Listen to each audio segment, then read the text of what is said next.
our final panel is with Andreas from Joanneum Research, Leen Peeters from PT, and Ludwig Karg from B.A.U.M. So I would ask you if you can please turn on your cameras and join me for the discussion. So this part of the agenda is a short, let's say, we'll try to be done by 12:10, so 30-minute discussion about some of the solutions that could be there through regulation or different ways on a national or EU level for these barriers that we've seen today. Anybody here from my panel? Andreas here, maybe I can introduce what is Bridge? Sure, very shortly, because we already heard a bit about Bridge this morning. So okay. So we heard about Bridge, but B.A.U.M and think E and Joanneum was leading a specific task force on energy communities, and we monitored what is happening in different member states and found good inspiring examples. We assessed the legal framework and the upcoming national transposition recommendations, but we had a strong focus on tariff setting. A couple of countries, a couple of member states plan to introduce local grid tariffs, such as Austria, Portugal, Italy.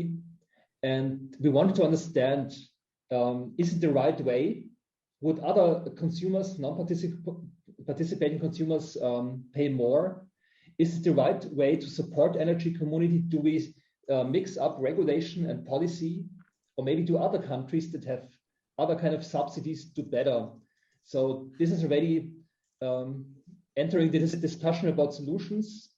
Are these the right solutions, grid tariffs, or should we incentivize energy communities in a different way?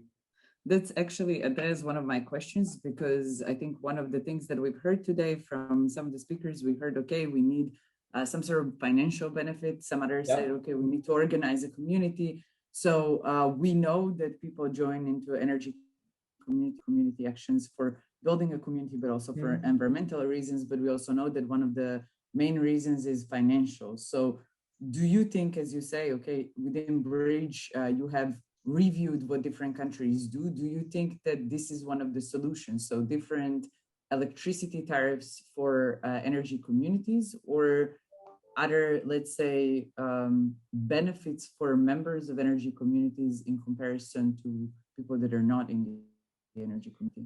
I can give this is for all of you. So yes, I can give an answer for Austria. So the local tariffs are, the savings are maybe 150 euro per year. It's not a big saving. It's just another additional incentive, but I don't think it will be sufficient to stimulate people to participate. It can only be some additional trigger, but you need to find other reasons. Andreas, is this 150, does it include also the fact that you need to invest in some IT measurements platform, these kind of things? No. It's just a reduction stemming from reduced grid tariffs, but in addition, also we plan to reduce or skip some surcharges, so the financial benefits may be higher, maybe double as, maybe 300, but it's just a magnitude, and it's not more. Yep. So I made that calculation also for apartment buildings in Flanders. If I calculated all the apartment buildings in the whole of Flanders, and I would add about an equivalent of 1.53 kilowatt peak per apartment building, assuming a 28% self-consumption and then the rest being able to be shared amongst the apartments, we talk about 70 euro per apartment. So not per apartment building, but per flat in the apartment per year. So it's actually not that much, but it might be enough if everyone has a digital meter. It might be enough to really encourage the installation of this renewable energy. On the total of all apartments in the whole of Flanders, it means a loss with regards to the income for DSO charges and levies and VAT of about 62 million euro, which is not that much for more than a gigawatt of extra solar energy. I see Ludwig making faces, and I know that means no. Go ahead. I like to listen very much to Leen and Andreas because we split tasks a bit. You tackled this question of tariffs a lot, and you have done a lot on that. While me and B.A.U.M and some other people, we looked at frameworks for developing in a very broad sense, and a lot has been said this morning. And for me, I would wrap up a bit and I would compare to the development in Germany, because this is one that I know it. I wouldn't say exactly, but know a lot, and I have been talking a lot to responsible people in legislation, regulation, and tried to understand why did they get all the red dots in your list. And that is a bit in line with what you said, Leen, and that the assumption is that people, and people are voters at the end of the day, people are after two things. That is the assumption.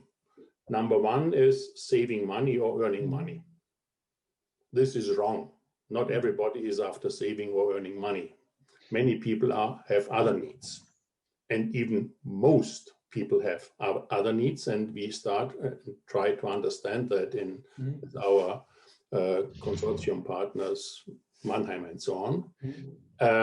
And the other assumption is that people want to be empowered and able to take center stage in a new energy system. Did you ever ask 70 million Germans if they want to take center stage in a new energy system? They don't. No. This is not the case.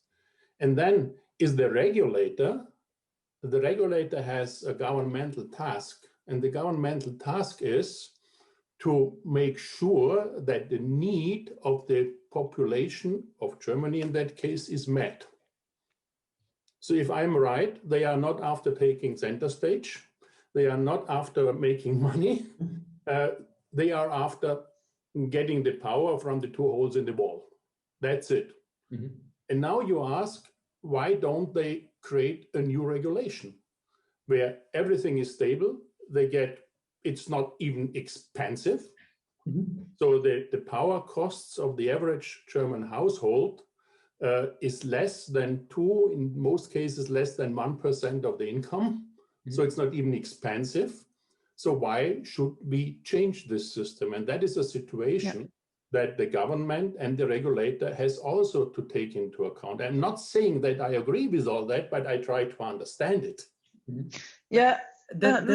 Sorry, just a quick, before we get into a bit detail there, that brings me to another question that I wanted to ask all of you, and I think that somehow is coming through the discussion, and that's, of course, we have differences across EU in different countries, but what is the benefit of the energy community, and how can we then frame the regulation so that this benefit is taken advantage of and people are, let's say, form energy communities to take advantage of that?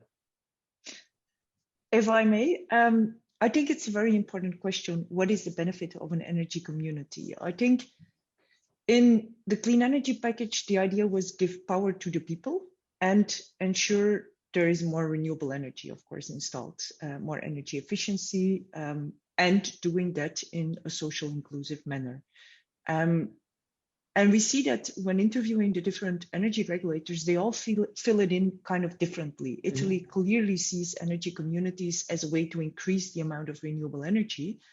But if we do the calculation really to see what do energy communities today and in the next couple of years deliver with regards to the system perspectives, there's much less potential. So unless we have a flexibility market in the next coming years and there is a high value that would be added to it, which today is not yet clear whether this will be the case, it is very difficult to say from a system perspective that energy communities can deliver an additional benefit aside from increased renewable energy.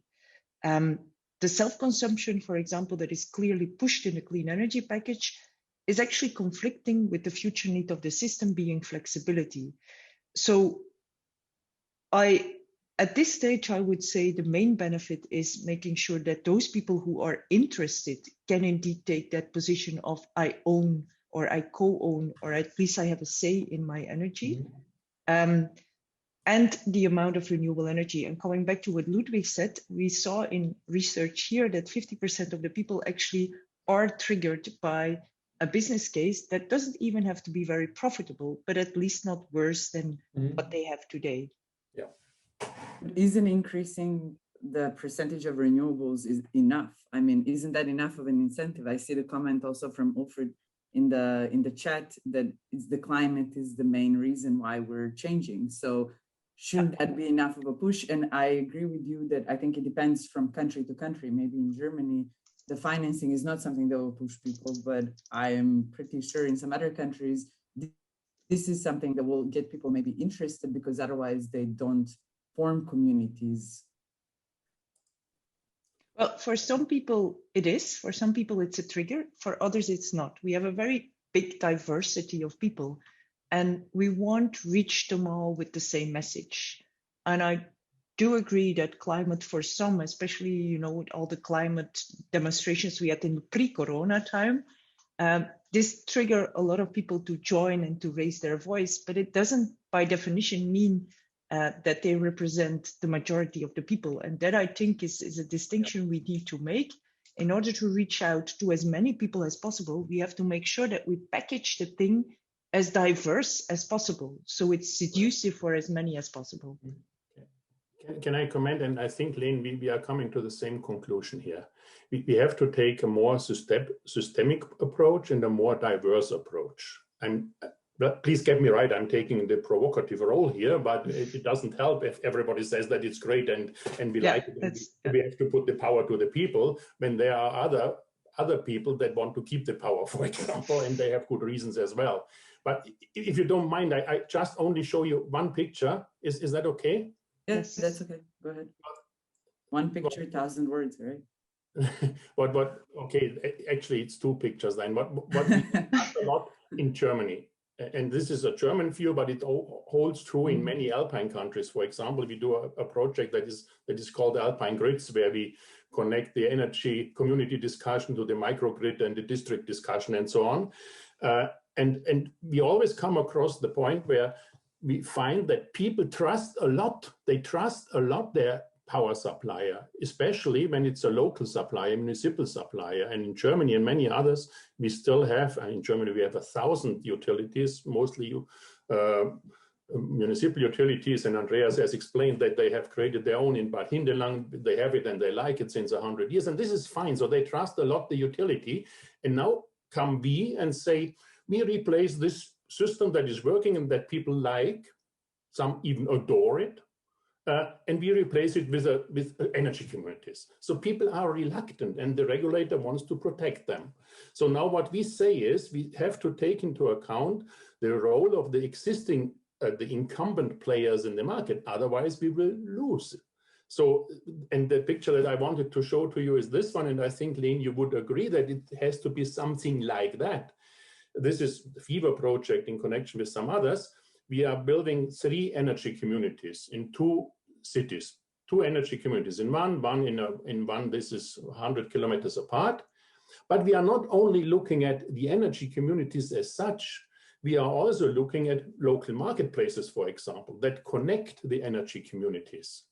And we cannot take the energy communities as singularities. We have to create the framework, and we are about to create this harmonized electricity market model and everything.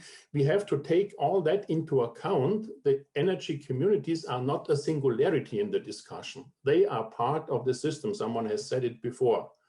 And the incumbent is, especially the small utilities, they have to play a role as they do and did in the existing system. And we are talking solutions. I think somewhere in that direction we find the solutions. That's another sort of question that I wanted to ask, because I think one of the things that we've heard today also is, and we've seen also from our pilots, that there is many different forms of communities, of energy collectives that are out there in Europe right now. And some are already defined in different national laws. And now we're coming up with this, let's say, EU definition, and we're sort of defining, okay, this is an energy community, renewable energy community, or citizen energy community. How do you see these two pictures merging? Because on one hand, we have these maybe already existing things that are moving forward. Are they going to somehow, let's say, grow into what we, or move towards what we defined as energy communities under directives, or how do you see this happening? Andreas, I think the EU directives are just additional regulatory opportunities, additional regulatory spaces. But of course, we need what is out there. We should not stop it, not block it. It can coexist. We need this diversity.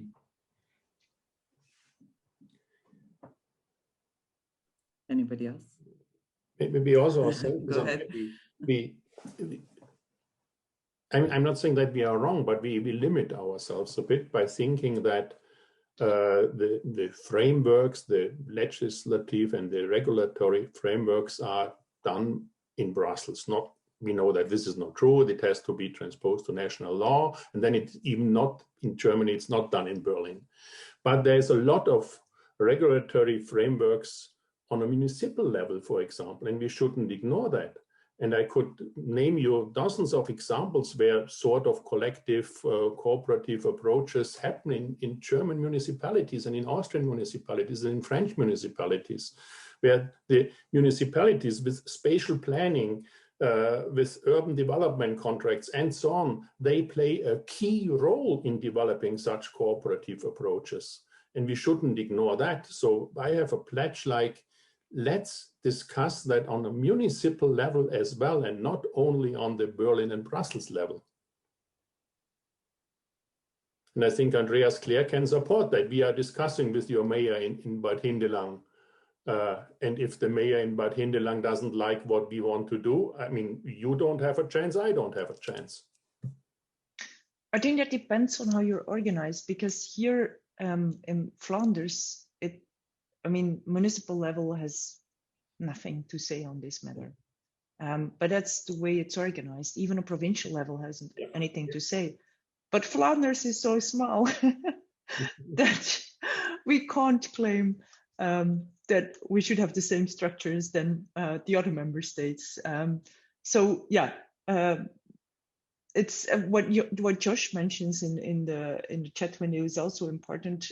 It's the whole clean energy package, of course, and the changes we need to make are much more than only for energy communities. And I agree with that. Energy communities are a piece of the puzzle, and the goal is actually to reach to a fully renewable energy system in a fair and inclusive way.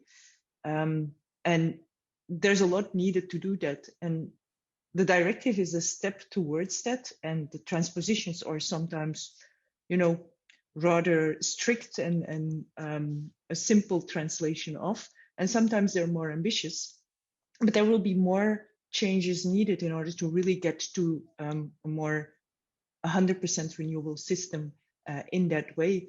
And I think one of the key elements in that will be a CO2 based tariff rather than what we have today, and then you will push people in the right direction more easily. And I assume that it'll be another 2-3 directives before we actually end up in a system setting where we can say, okay, now we're almost there. It's never going to be complete in the sense that the way you would normally redesign stuff is by looking backwards, saying, okay, this is what I have, the backcasting instead of forecasting. This is what I want to have in the future. And then you see what you have today, what you want to keep from that, and what you want to throw away. And that is very difficult in policy and regulation to do it that way. So it will always be a compromise rather than an ideal system. But that's going to be the way it is. And someone said it today, it's not only about the rules, it's about the processes and the support to go along the street. And this is where, to my understanding, we are looking and demanding too much from regulation. We have to do our homework, and Ulfert is nodding. We can do a lot bottom up, we really need not wait for the bottom down. I mean, I would like it, I would support it, and I fight for it, but it doesn't prevent me from walking. Yeah, that's the point. If we have to wait until, I mean, policy and regulations follow, they don't lead. They could be leading, but then at least in our country, we might select others. Andreas, yeah, Ludwig, I think it really depends on the country. In some countries without European legislation, nothing would happen. Yeah. But I think also what we've heard these days is that regulation should be there to make things a bit easier, to make things simpler for consumers. If consumers, I agree that maybe some consumers and probably most consumers don't necessarily want to be very active and organize their energy and everything. If things can be done in a more sustainable way, maybe cheaper, not necessarily, but that it supports everybody, but they don't have to do much, then that would be better. But indeed, if some consumer wants to be active and wants to do something on the community level, then the regulation should be there to make this easier for them. So I know that you're saying, okay, we need to do a lot, and I agree with that. We shouldn't just sit there and wait for regulation to happen so that it happens for us. But if we had, since this is a day of discussing regulation, if either any of you could do one thing to, as let's say, help energy communities and collective actions together to easier rollout and happen today in Europe, what would it be, both on a national or on a EU level? What I would say is that we should more promote some of the very good practices, like, for example, in Italy, where they don't give a regulatory sandbox to a specific project, but they open one of the items in the regulation so that everyone can join and experiment. And I think, especially from the point of view of Belgium, that openness, that transparency, and that equality is something we should definitely encourage. Andreas, here, there's an important comment by Takis on energy poverty. Energy poverty was one of the triggers that Greece already 5 years ago started an energy community legislation. But we hardly see any clear solutions in other member states. And I think if regulators or policymakers really put a stronger focus on energy poverty of an inclusiveness, then the concept could gain a higher interest, higher acceptability. Thank you. And Ludwig? Right. I don't know, Andreas. I mean, of course, I'm not against fighting poverty, but if we build, and there is some trend, I'm talking Germany here, there is some trend that we build the future energy system around poverty. So it has to be achievable, affordable for everybody, people are equal, and we shouldn't load people with the costs of the future energy system because some are poor. You know what I mean? Yeah. I do not want to build the entire future system. We need this system. We need it fossil-free, and we need it soon. I cannot build it around the poor. It's easy to say. It depends on the country, of course, not in Germany, but there may be other countries. Yes, but what I fight is exactly in Germany. Here I fight against what our governmental people say. We cannot afford it. We have some poor people. We have to take that into account. This is not the way it's gonna work. And the energy community is not going to overcome poverty. This is something I'm very sure.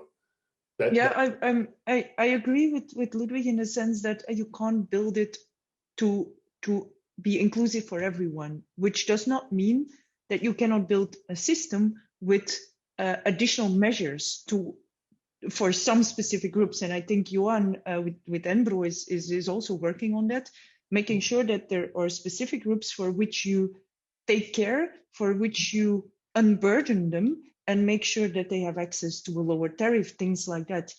So I agree with Ludwig. I mean, let the system be held by the majority of the people, and let's make exemptions for the exceptions. And that I think is a very important aspect. You can't do it any other way, but one doesn't exclude the other one. And I think that there are countries that do it really well, but there's still a long way to go. And it also depends on the socioeconomic conditions. Takis made the remark valuable. I mean, when we talk to the Greek regulator, yeah, it's clearly more an issue there than it is here.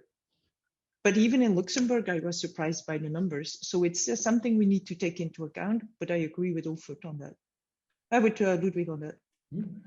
But Ludwig, what do you think then is the main regulatory step that we need to take? You will kill me. I'm coming back. I'm coming back to this. We don't need regulation. This lower level thing. Okay. If I can talk 14,400 German municipalities into creating the right framework for the future energy system, it will be much, much, much faster than if I wait for a green chancellor in Germany. Yeah. So bottom up. Also regulation. But, yeah. Also regulating and creating frameworks. Yeah, what Ulfert says the same in the chat window, that they don't wait for the regulation, they just act and they'll see what the regulation does. And I think that's a bit the right spirit.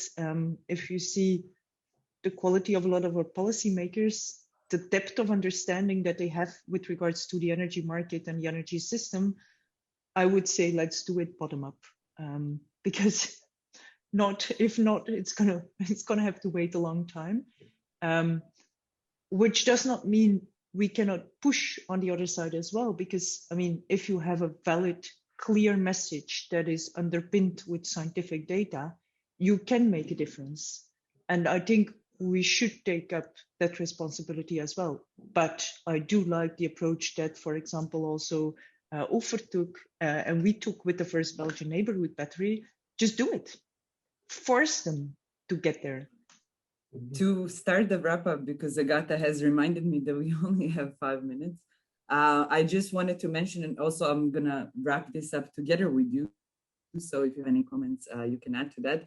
But I think what we've heard today also throughout the presentations and yesterday as well is that it's not, when we talk about energy communities, even though there is energy in the name of it, it's not only about energy, and it's not only about energy laws, energy system, that we need to create this enabling framework, that it includes also social laws, that includes also communities, that includes spatial planning and real estate and everything, and taxes, everything needs to come together. So I think that's also one aspect that Len mentioned, is that we shouldn't look at energy communities or collective energy action, energy cooperatives, however the whole group of them as the solution, but it's a part of an energy, of a bigger, let's say, sustainable system that we should be creating to live in, and a system that also is inclusive, system that also takes into account that we want to have livable communities and not just energy roads and cars, let's say. But one thing also that we've heard, I think, throughout the day as well, is that we need to make it easier. We need to make this discussion more simple. We need to make it to the point for the consumers, for the communities, so that they can engage and so that they can tell us if this push needs to happen from the bottom up.